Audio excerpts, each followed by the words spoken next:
Kathy Tadaldi, and we are here at the Denham Springs-Walker Branch of the Livingston Parish Library. We're going to paint today, and this is Paint Like No One's Watching.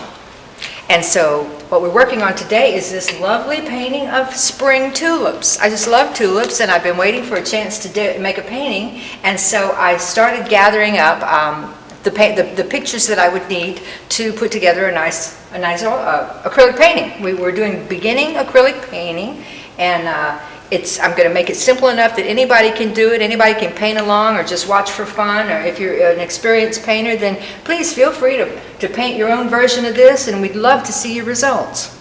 So I started out, this was the photograph that I saw, and I really liked the composition of the flowers all kind of leaning in one direction.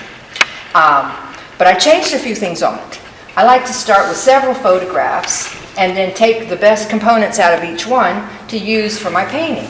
So for this one, I decided I didn't want to make the tulips frilly. I wanted more traditional tulips, but I wanted to use the stems. I changed the background because I thought it might be a little difficult to bring out the leaves and the stems against that green background. So one of these days I'm going to show you all how to make a color wheel that helps you determine the colors and the cools and the darks, but the cooler colors tend to recede. So I chose a cooler color. The blue is cooler than green because you add yellow to blue to make green. Yellow is a warm color, so it warms it up. So I chose a blue color for the background so it would look a little further back, and then that way the leaves and the stems would stand out better. And then I wanted a deeper shade, so even though I didn't want the frilly, they call this bearded tulips. So I didn't want bearded tulips, but I like the colors of these.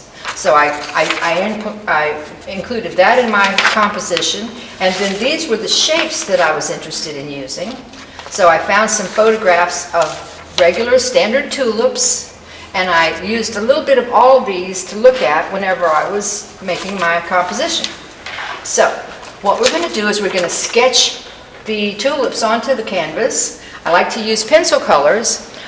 If you've watched me before, I've explained that if you use a regular pencil, the graphite tends to bleed into the acrylic paint whenever it gets wet, and you don't want to, like you wouldn't want a dark gray showing up against your pretty pink tulips in the back. So we're going to use pencil colors to sketch it in, and then we're going to put down a nice wash of color over the whole thing. So we're going to keep it very basic and simple. Those tulip shapes, we're going to paint the background first. When you're painting in oils or acrylics, you want to paint the background and then work forward.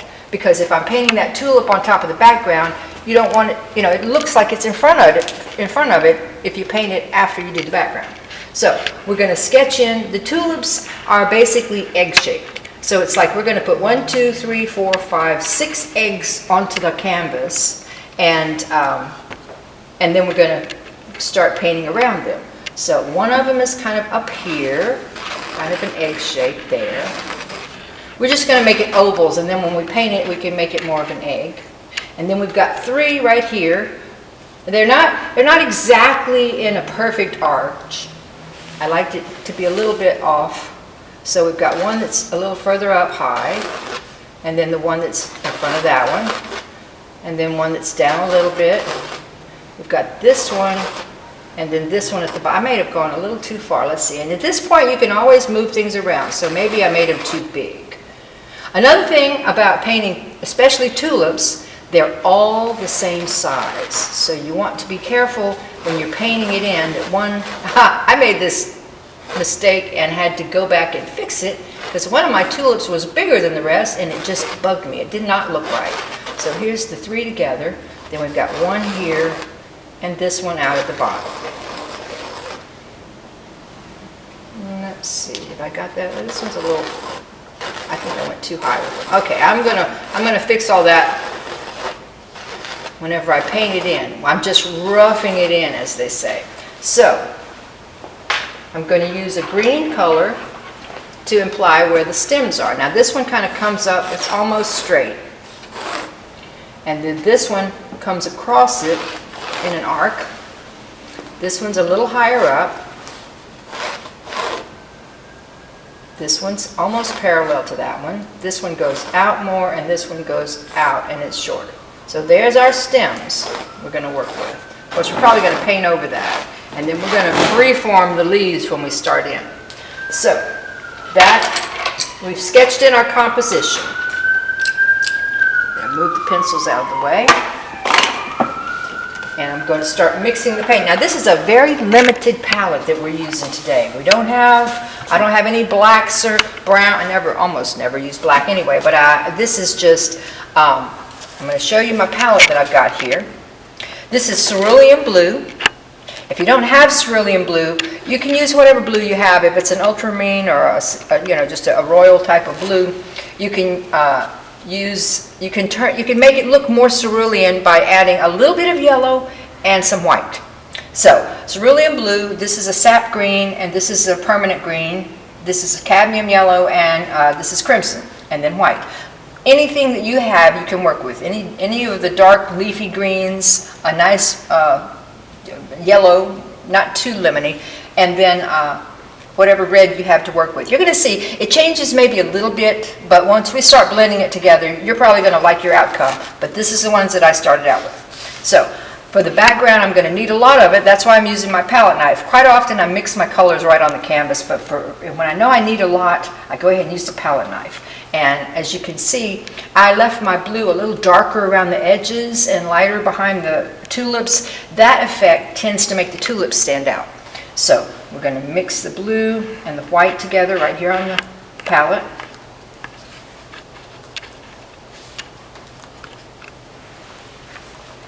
And in some cases I even mixed a little yellow in with it, but I mainly did that while I was painting it if I thought I needed a little extra interest in a certain area. So that's kind of the color of the black background right there. And to get it all covered, I'm going to add a little bit of water to it to get started. Let me pick a nice, not my biggest brush because I'm going to want to go around the tulip shapes, but a nice brush that'll give me a lot of coverage. And I'm going to start that in one moment. Alright, so I'm mixing it with the palette knife so I can have plenty of it to work with. And I'm going to add a little water so it'll go further. Using a fairly large brush, like I said, we want to have it small enough to get around the egg shapes, and then large enough to cover a lot of canvas. So we're just going to start in with this nice light. This is, a lot of people, cerulean blue makes a wonderful sky blue color, and we want to we're going to make it lighter up close to the flowers. Because like I said, that highlights the flowers. We're going to paint that in. I really do like a little bit of yellow in with that, kind of just to give it a little interest. And I'm just going to keep thinning it down until we get the whole canvas done. And then we can go back and add more color to it.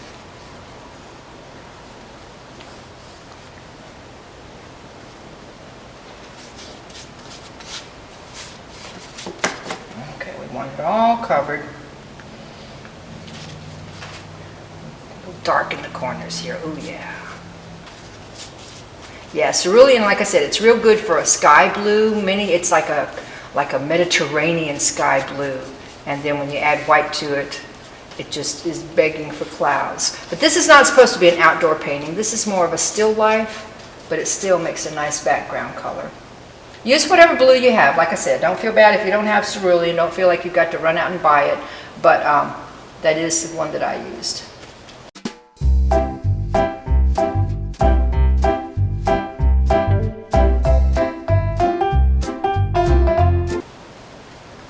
And I'm not being too terribly careful because, well, for one thing, I like that casual impressionistic look. And for the other thing, as I'm painting it, I'm probably going to be changing it and going over what's there and, bringing different shades in. And if I make a mistake and I go out the lines, and I'm going to have to go back and repaint it anyway. So this paint may get covered over several times before the finished product emerges. Okay, I'm leaving the reason I'm leaving the white area where the tulips are, even though I'm not doing it exact, is, I've mentioned this before, even with acrylics, It's easier, you get more coverage if you're putting a dark color over a light color. And if this blue turns out to be darker than the red, than the pink, I don't want the blue to show through when I'm painting the tulips, you see. So I'm going to leave that part white so that when I'm painting them, I won't be trying to cover up the blue. I would have to sometimes, if you have a situation like that, you might have to put 2 or 3 coats of paint down to get your tulips to look, you know, to cover the blue that's behind it. And so to avoid that, it's easier if you just leave some white space to paint your flowers on. You still want it a little bit light, but not as light. The picture, it's almost like it's backlit. If you make the part around the flowers lighter, it looks kind of backlit when you're finished. It looks like there's light shining back there and you don't really know where it's coming from, but it brings the attention to the flowers. That's your focal point. You want everyone to look at the leaves are just so much dressing up. The flowers are what you really want people to look at. So let's go ahead and make it a little bit lighter here around the bases of the flowers. Okay, and any version of this that you want to do is fine. That's a fun thing about painting, is you get to do your own. Yours doesn't have to look like mine. Yours can look entirely different. In fact, if 5 of us, 6 of us, 10 of us were sitting around painting, every one of the paintings would be different. I've had classes, lots of classes, and everybody that finishes their painting, even if we're painting the exact same thing, they all have put their own mark on it. They've all made it their own. It's just very much an individual thing. I'm just lightening this up here a little bit. I like that yellow over here. Don't want too much of it, but it's just a kind of an interesting, a point of interest. And I want to do the edges a little darker.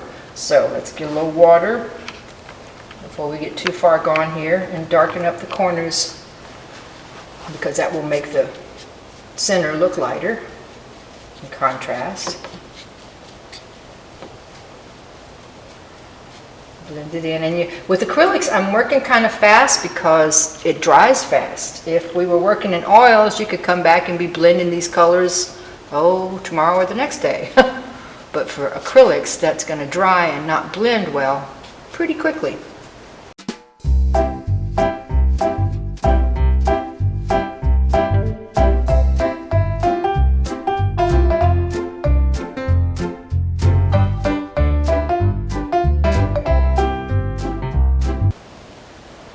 Now, you don't want to mix too many different shades in with this. Mainly I've just used cerulean and white, because if you do end up coming back and having to paint around a piece that you think is, you know, if you have to go correct around the edges of something, you want to be able to remix this color pretty easily.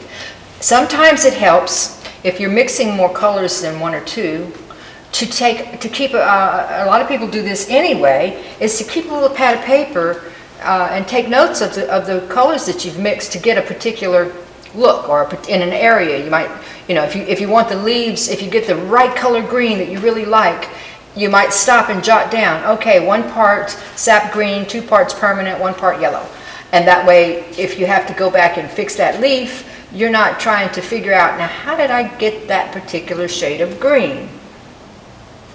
So, you might want to take notes on your color mixing, or, like I said, keep it simple. Now, I know if I have to come back in here, like I did on that one, and change and redefine the edges of the flower, all I have to do is get the right tone of white and blue. And that may take a little doing, but there you see we've got our background roughed in, and it may stay rough.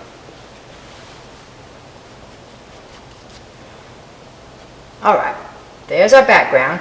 Now we're going to paint in. We're going to start on the leaves, and then we're going to, when the blue dries a little bit, we're going to paint the pink in where the flowers are. We're not going to actually do the detail work on the flowers today. Today we're going to do the stems and the leaves and the background. All right, now I use 2 cups of water. 1 cup is to dip in while I'm painting, and the other cup is to put the finished paintbrushes in so they're not just drying. I want them to soak. I take a towel and wipe most of the paint out, and then I put them in water so they'll be easy to clean up afterward. So now we're ready to play with some green. Now I've got, I may use a little bit of the blue as well. For this, let me get my palette knife and mix the green up with a little bit of the other green. I'm going to do the stems first. Now, I've mentioned this before, but it bears repeating.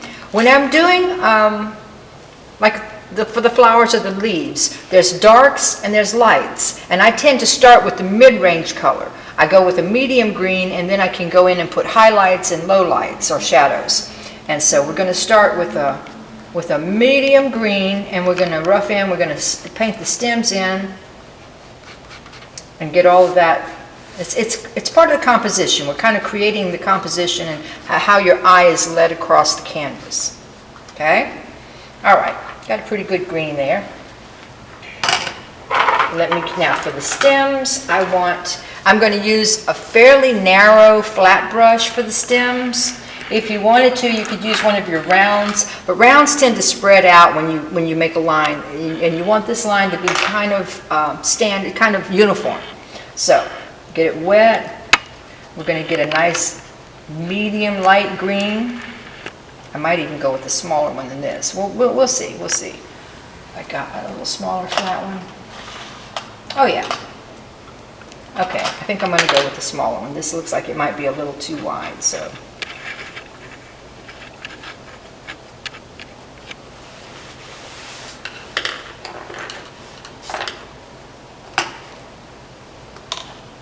All right.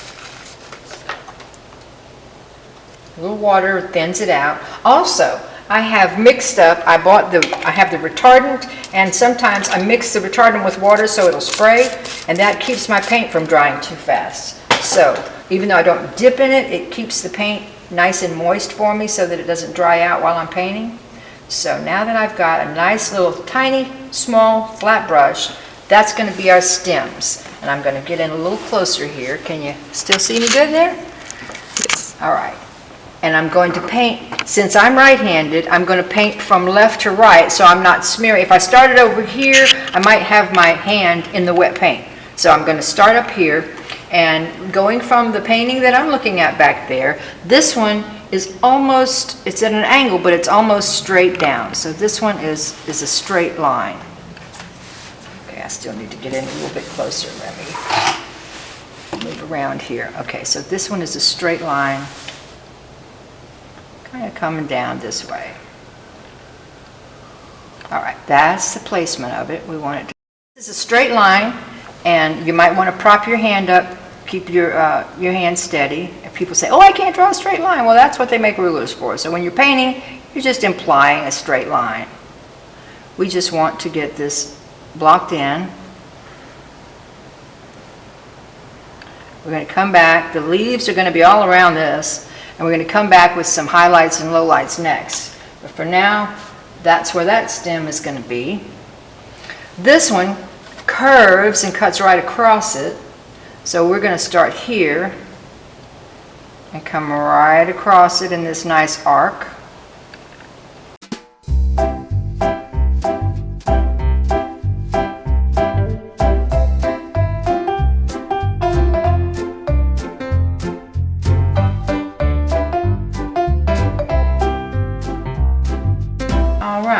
Now, while I'm still doing the stems, I'm going to go ahead and we're going to imagine that our light source, we can't really see the light source since we're working, well, I was working from a photograph. We're actually working from a painting from a photograph, but I can see that there's a little line of light on the upper edge of these and a little line of shadow on the underneath side. So you see I started with a mid-range green, and I'm going to smooth it out with a lighter and a darker to indicate, and that gives it volume. It gives it volume when you see that it's got a shadow on it and a highlight. So we're pretty much done with this particular brush. I'm going to get a real fine brush, wipe this one off and put it in the water cup, the washing cup. Wait a minute, I just put this one in the wrong cup. That's all right. So let's find a tiny little brush. And this one, I already need more white. That's okay,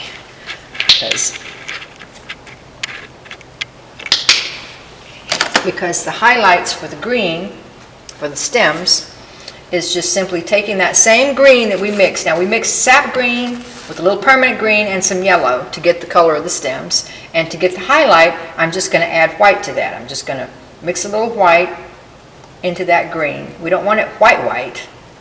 The whiter you get, the shinier it implies that your subject is. And since these are stems on a tulip, it doesn't need to be white, just lighter green. So it's if the light was coming from a sort of above, then it would hit this one on this side and it would hit the rest of them on this side because they're leaning over. So that's what I noticed when I was, I'm adding a little yellow too. When I was working from the photograph, that's how the light seemed to hit the stems. So, and I'm not going to go all the way up to the bottom of the tulip because there's a shadow. The light doesn't go all the way up. The tulip kind of hides the stem right up at the top.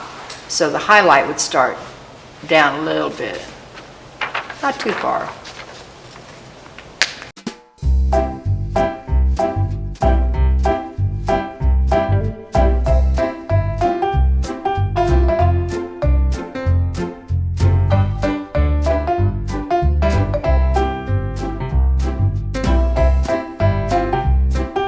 If you need to put your finger down, look for a place that doesn't have wet paint.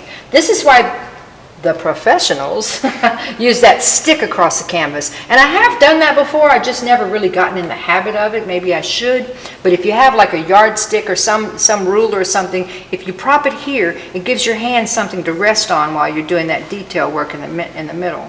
I've always just stuck my pinky on the canvas and sometimes come away green, pink. The real problem when you do that is if you set it down somewhere else and suddenly you have a pink or green spot on another place of the canvas. So watch out for that, gang. All right, now I'm going to go back and soften that a little bit with the darker green.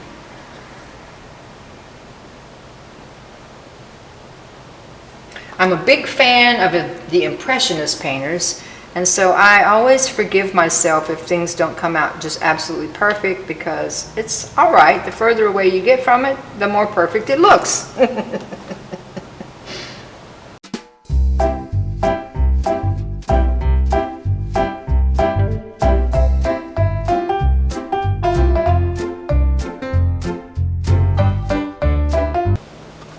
I'm going to go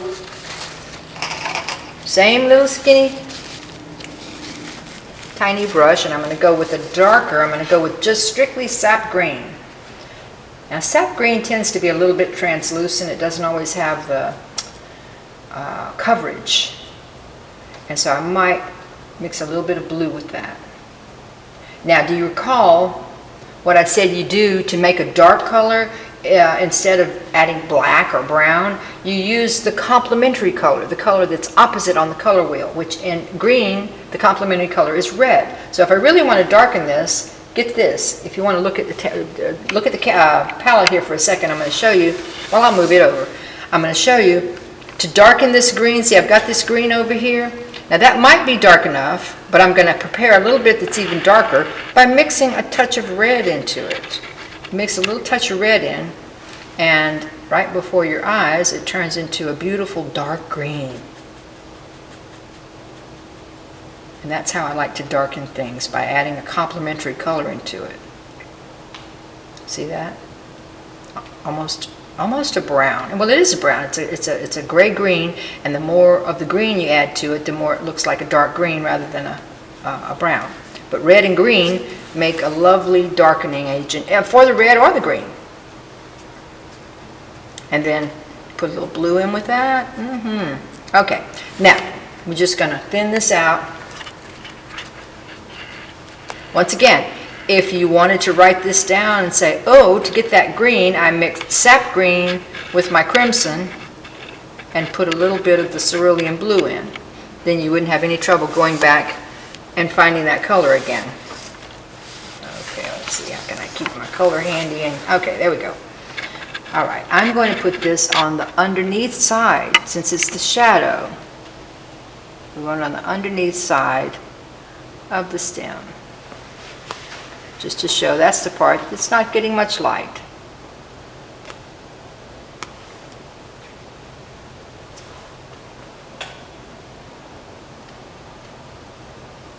And you could actually get darker with it as you get down into the leaves because it's getting even less light down there.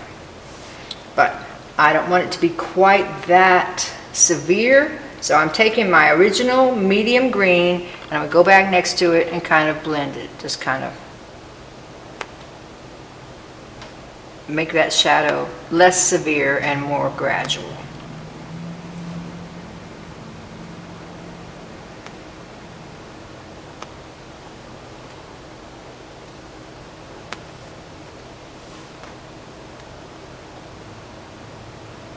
Can you see how that helps to make it look round? It gives it a little bit of curvature, having the light on top and the dark underneath. All right, next one. On the next one, since the flower is facing a different direction, instead of going that way, it's that way, the shadow is on the underneath side of that. So I'm going to go back to my sap green with a touch of red in it and a touch of blue in it. And I'm going to, and also right under the flower, you want that dark shadow. The flower itself puts that part of the stem in shade, so that part's going to be kind of dark too. So we're going to start right under the flower, right under the head of the tulip there, and then bring it down on the underneath side. And yes, I'm going to come back with the medium green and blend it in.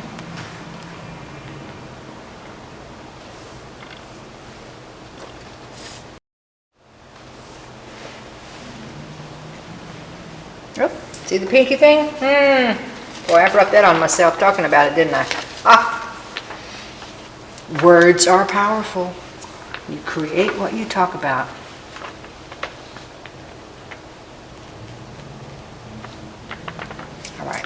Fix that little error in just a second. And I'm going to go back with the medium green, like I said I was, and put it right down the center. And we'll water it down a little bit so it helps to blend the colors. Good old water. And I'm going to go right down the middle here and help blend the light with the dark here.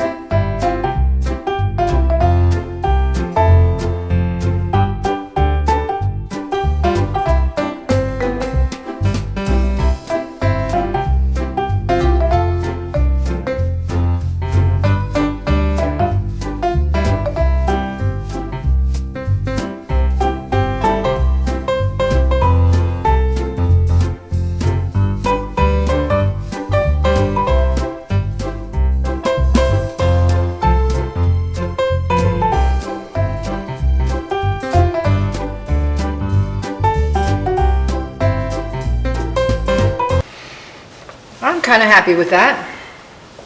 All right, now we're going to work on the leaves. I think I want to pull the photograph back out. All right, I just was referring back to the photograph again because I want to put the leaves in, and working from the photograph and the painting, we should get a good idea. I mean, this is not exact to this, and so our new painting will not be exact either, but I just wanted you to see the volume of the leaves and the way that the light shines on them helps to give them a three-dimensional quality. So first thing we're going to do is get a slightly bigger brush. Let me put that one away, and ooh, I think we're going to use a nice little skinny round for this one. Here's my round. I like rounds. I love to work with rounds, but I want one that's a little bit skinnier than that. The rounds, they look pointed. This is what they call a round. I love working with rounds because they will flatten out and make a nice wide line, or they'll come to a tiny little point. So that's what we're going to use for the leaves. In fact, I'll keep that one handy in case I want to use a bigger one. All right. So we're going to use a similar green, pretty much. We're going to work with the same shade of green, but we're going to add a little more blue into it. Blue and white is going to make these leaves have a kind of a dusty feel to them, which is what I saw when I looked at the photograph. I don't want them all to look identical, so we may shift a little bit of the green. That permanent green, as I call it, it has a lot of blue in it anyway, and it kind of looks brighter. But I don't want, the leaves don't appear bright to me, but we're going to, the white will kind of dumb that down a little bit. So where's our blue? Okay, a little blue in here. Blue and white added to the sap green and a little bit of the permanent green in. And when I have this, if you want to look at my palette, when I have this miasma of greens in here, I may dip from different color, different parts of it. People say, oh, how did you mix your colors? Well, I had a whole pool of different shades of green, and I just dipped into the color that I wanted. If I wanted it to be more blue, I dipped over here. Lighter would be over here where the white is. Then over here's the permanent green. I've about run out of sap green. It was in the middle.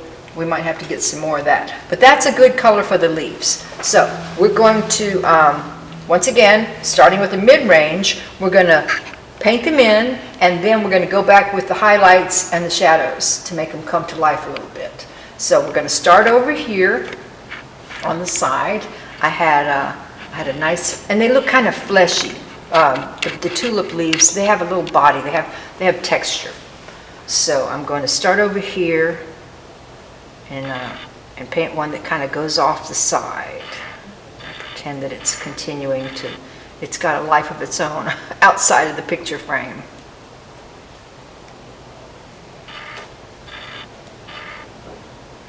And then the one up here, underneath it, it's kind of got a little, it fattens out, and then it's got a little wiggliness to it. Comes in down here, underneath it, comes in. Actually, I think there's another leaf behind it. We're just going to let that one come up here. It's a little darker.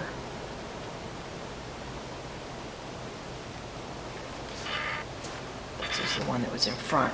Also, we don't want the blue showing through, so we're going to add a little water and thin it down so that we get better coverage here.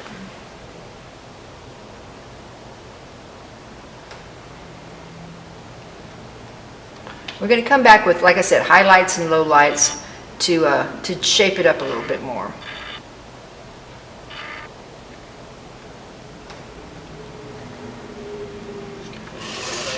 Closer. Also the red, remember the red darkens it. If I want to add the red and the blue to the green, then I have an even darker area.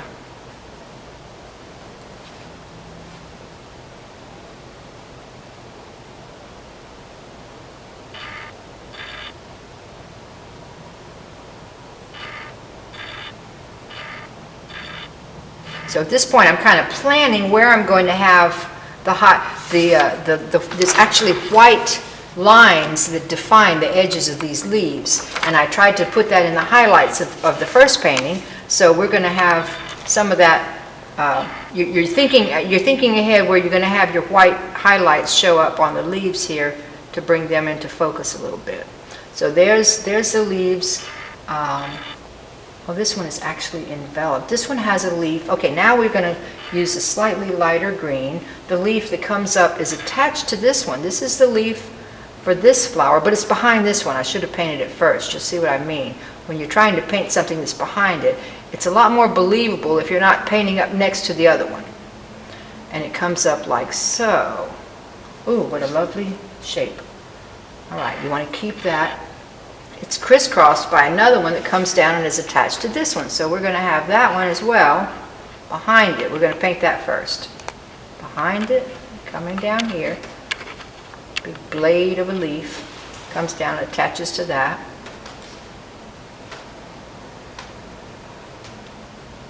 We're just kind of roughing them in right now, getting their placement.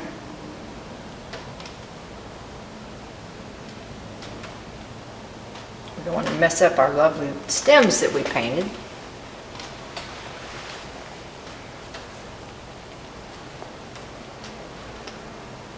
That's why I like to paint the things that are behind first, and then you can paint on top of it as you go. So there's a nice blade.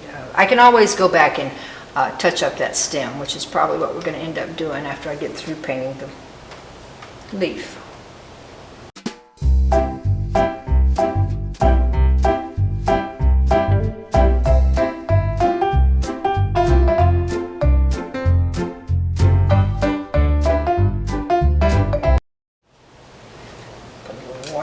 Thin it out some.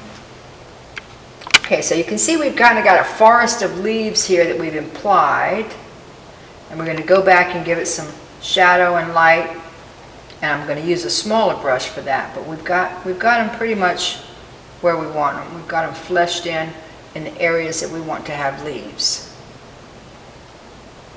And everybody's is going to look a little bit different. I'm going to make this part of this one because it's just kind of getting a little isolated. And these leaves have wonderful shapes, so there's nothing to say that this one doesn't come around this way.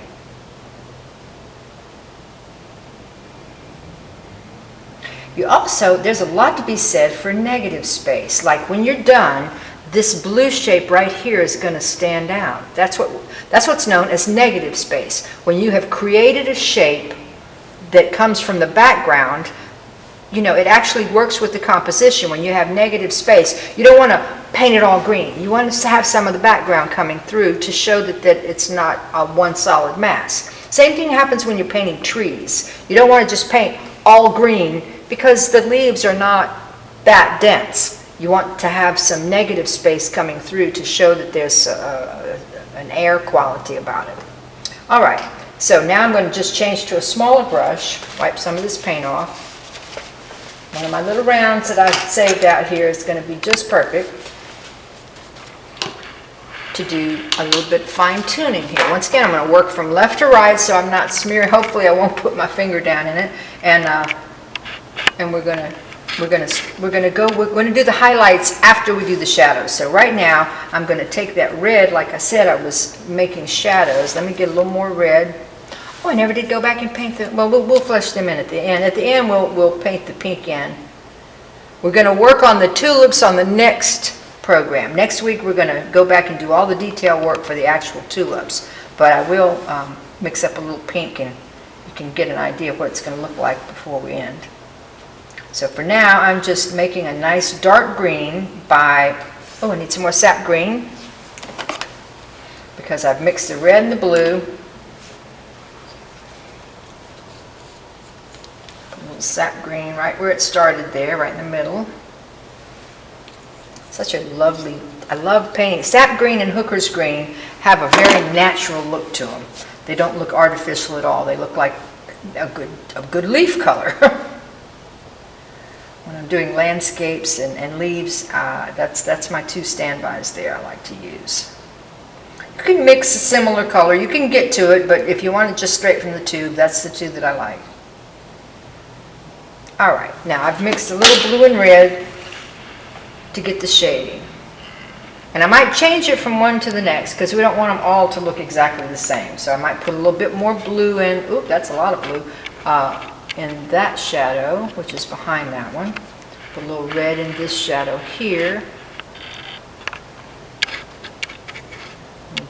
We're kind of shaping our leaves. We're going to come back and highlight the edges of them. And some of them are downright ruffly looking. They're so wavy. Fill that in a little better. Let's see which one's behind. This one's in front, so I'm going to do the one in back first.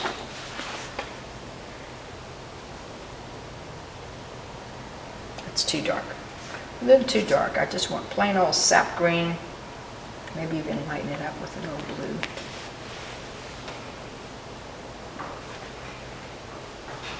Too blue. Too light, too light, too much light blue. So we're going to just paint it with the sap green. Come in from the point and bring it down. Doesn't matter if we paint over this one because this is behind that one. See, the one that we paint next is going to cover that up. So we're just using a nice sap green here to paint the leaf. Now we don't want to paint over our stem because this leaf is behind the stem. This one is in front, so it doesn't matter. We're going to paint over that. And this comes right on down. Some of the leaves are like big blades, and some of them are more textured, more wavy.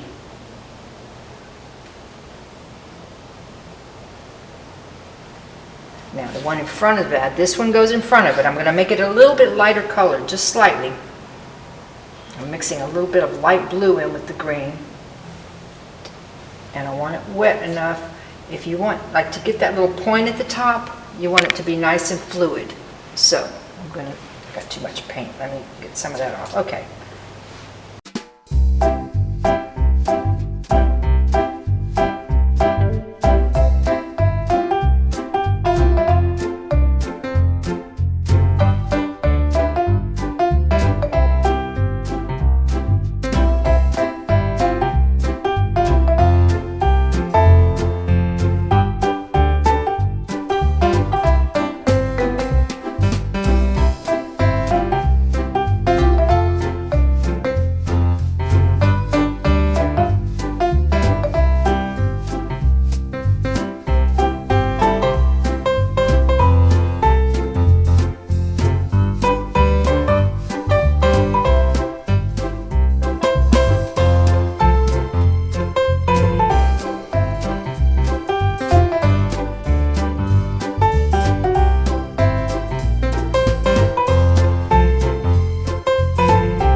Now I've got to go back and highlight all these, and then we're going to be done for today. When we get the highlights on, oh, I'm going to paint in the pink eggs, tulips, and so now I'm going to take an even smaller brush. This one was good for the points and the shadows, and I'm going to take an even tinier brush now to do the highlights because we don't want that to go all over the place. Let's see. Where's my tiniest little brush? That's a pretty good one right here. There's one and there's another one. All right. So we don't want pure white because, like I said, if it's pure white, that indicates real shiny, and this is not real shiny. This is a subdued kind of shiny. So even though we're adding white to it, we're still going to leave a lot of the green in there. It's going to be like a light green for the highlight. Maybe yellow. We'll put the yellow next to it so we can dip into the yellow when we want and use the white when we want. Kind of mix them up for the highlight. And we want it real thin and fluid, so I'm adding a lot of water to it. Not enough that it thins it out so there's no coverage, but enough that you can really, it's gonna, well, fluid. It's gonna go down real easy whenever it's nice and thin like that. Okay, so I think I made that a little too light, so we're going to add some more green to it.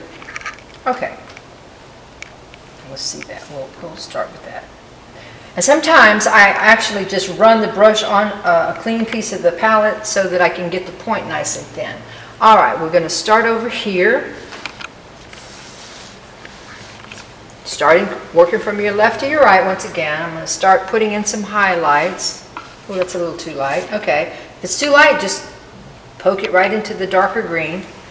The ones that are down low, the highlights would be a little bit not so bright, darker. So up here, all we're doing right now is outlining the edge of the leaf. Because if you look at the picture, the edges of the leaf really do have almost an outline, a white line that goes along the edge. So that's kind of what we're doing here.